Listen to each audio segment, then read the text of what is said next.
Bonjour à toutes, bonjour à tous, bienvenue sur cette nouvelle vidéo. Nous allons essayer de calculer la contrainte de volume Z avec le logiciel SolidWorks.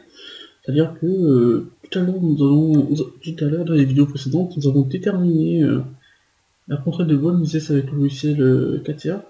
Aussi, nous avons déterminé quelques contraintes, c'est-à-dire les forces tranchants ou non fléchissants avec le logiciel RDM6 qui nous a permis de vérifier quelques résultats théoriques. Pour cette dernière vidéo, nous allons essayer de faire une simulation numérique sur le logiciel SolidWorks, puis essayer de comparer notre contrainte de volume ISS, aussi notre, notre flèche, en fonction, en fonction du calcul théorique que nous avons trouvé. Donc on va comparer la contrainte de volume ISS et la flèche de notre calcul théorique avec les résultats de la simulation sur SolidWorks. Pour ce faire, on va directement lancer le logiciel SolidWorks, puis nous allons faire la conception de notre pièce très rapidement, puis effectuer une simulation.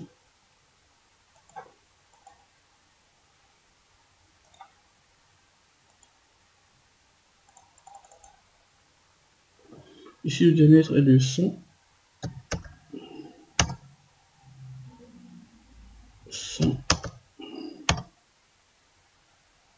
OK.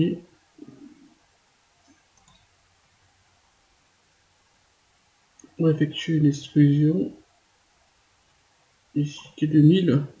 Donc, un mètre. OK.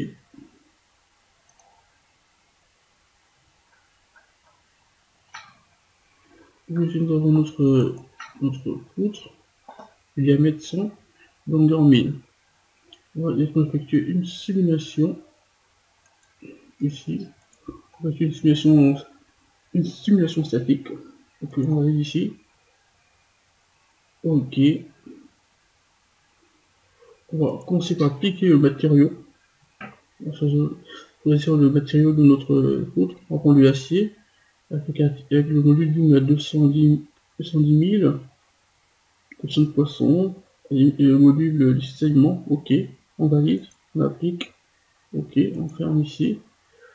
Ici, on va appliquer une contrainte de fixation ici. On va fixer ici l'auto-encastrement ici. OK. On va aller ici. OK. Sur l'extrémité, on va appliquer une force de 4000 newtons.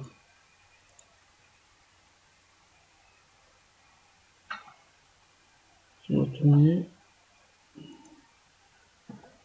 OK, on va faire la direction. Là. Ici, bon, 4000 newtons. OK, on est bon. On valide.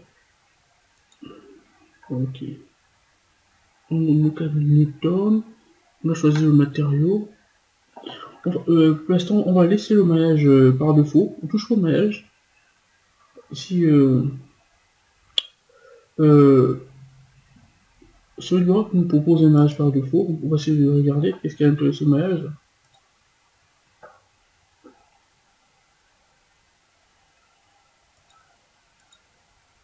Ici, le maillage est à 19,88 ici. Et en bas, nous avons 0,99. OK. On fait notre première simulation sans modifier le maillage. On valide ce maillage. OK. Ce maillage par défaut. OK, il est là. On va exécuter notre simulation.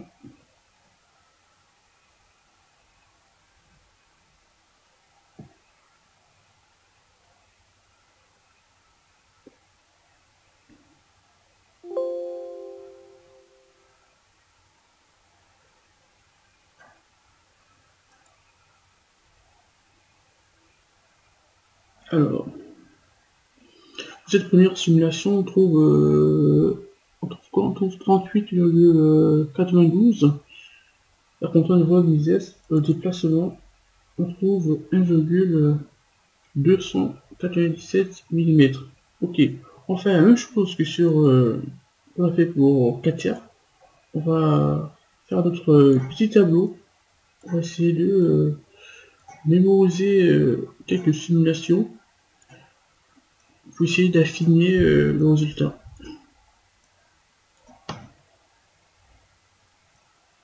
Ce sera le nombre d'opérations, on va faire le nombre de simulations ici par exemple. Ici on aura la taille qui est ici. Et ici on aura contrainte de volume S. Ici on aura la flèche. On aura la flèche. Ok. Notre première simulation, on a 1,297. Donc 1,297 mm. Au niveau de la contrainte, on a combien? On peut voir les S. On a 38, 38, 92. 38, 92. Donc Pascal. Au niveau de la taille, ici, taille du maillage, on va créer le maillage. Voici le vérifier le maillage par défaut qu'on a pris. On a 19,8 et sur en bas. Donc ici, on a 19,88. On va faire multiplier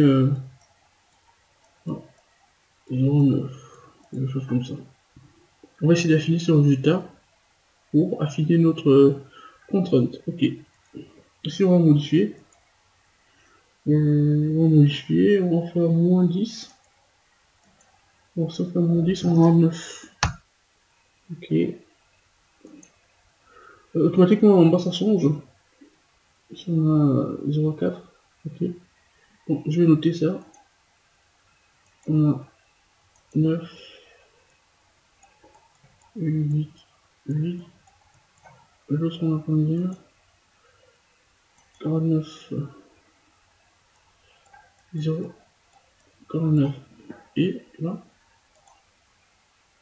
ok, on a 49. On valide. Ok.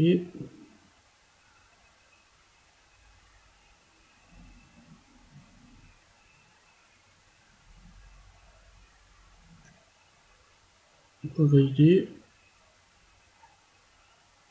Ok, on va exécuter.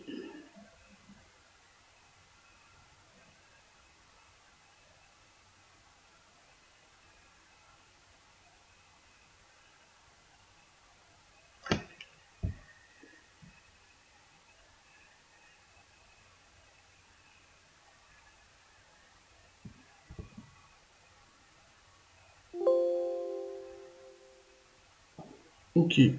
Donc ici, la contrainte, on a 40,55. Ok. Ici, on a 40,55. Ok. Niveau de la flèche, ça ne change pas. Donc, la flèche ne change pas. On a 1,297. On va faire une dernière simulation. Ici, on modifie l'image. On a ici. Ici, on va être 5. Ok. Automatiquement, ça change en bas. Donc 5 fois 0,25. Je vais noter ça. Ici, on a 5 fois 0,25. Ok. Je valide ça. Mais ça légèrement un peu plus lent, ça prend plus de temps. Et que si vous n'avez pas un PC très puissant, lorsque vous faites une simulation, un affinage de ménage, ça prend plus de temps au niveau des calculs. Donc moi je vais juste m'arrêter au niveau du 5 et faire sa dernière simulation, puis on va comparer les 3 simulations. On va essayer d'effectuer une moyenne de nos 3 simulations.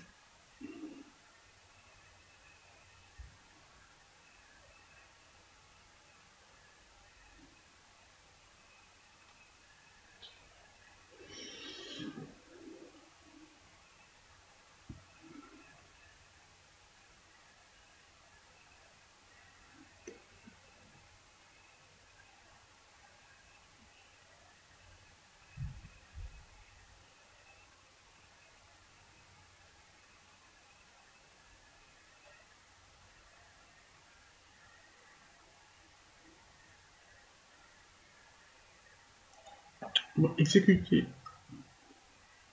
notre simulation.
Ok, donc on finit notre simulation, on va attendre les résultats. Ok, tac, ça va s'afficher. Ok, ici on a 49,97.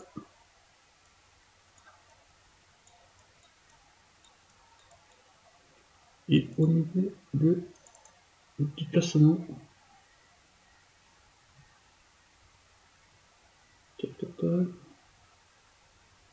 ça change pas. Ok.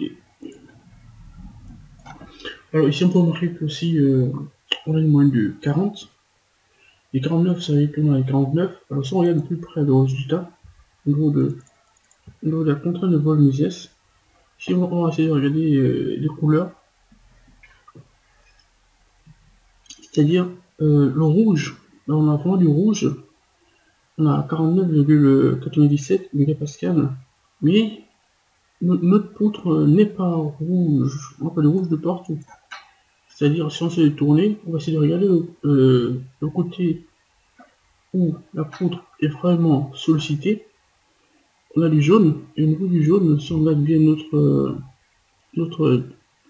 notre paramètre ici on a 41,6, ou ici on a 40, ici on est là, on a les jaunes partout, ici on est bleu, donc ça va, c'est pas très sollicité ici, et le côté le point le plus sollicité, ou le côté le plus sollicité, on a ce côté ici, et ce côté, on peut voir, on a à peine du rouge, donc le maxi des 49, du coup, on marque bien, on a une moyenne de 40, du coup, notre contrainte de vol Mises sur ce board tourne autour de 40, parce que c'est vrai que le logiciel SolidWorks nous affiche 49 en maxi, mais il faut essayer de visualiser le plus près où se trouvent ces 49. Il faut aller zoomer. C'est comme sur... on fait la simulation sur Katia. On voit que cette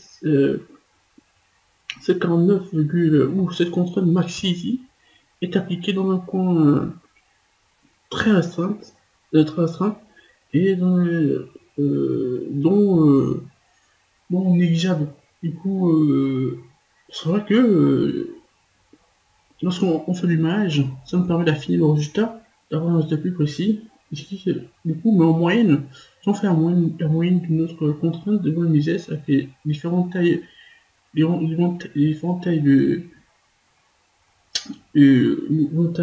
nœuds et les tailles de coupage de notre poutre, on a une moyenne de 40. Parce qu'ici, on a du rouge, c'est pas de partout, juste ce côté-ci, donc l'extrême, dans l'extrémité de nos angles. Donc vers à l'extrémité de nos angles, on a une forte sollicitation. Donc en gros, la contrainte des voies de geste que nous avons calculée de manière théorique, qui est 40,797, n'est pas. Ce calcul se rapproche de la réalité, ou pas de la réalité, mais se rapproche du calcul que nous pouvons obtenir sur SolidWorks. Parce que SolidWorks, plusieurs simulations et affinages prend beaucoup de temps. On a 49,7, 49,97. Et ces 49,97, on peut voir, elles se trouvent même pas tout autour, mais sur quelques points, ou sur quelques, même pas sur tout au côté, mais on peut remarquer que les 49,7 se trouvent sur quelques points de notre extrémité ici.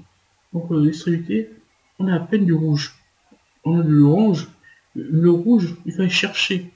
Et donc ici on a du jaune, après nous avons l'orange, et du rouge c'est très peu.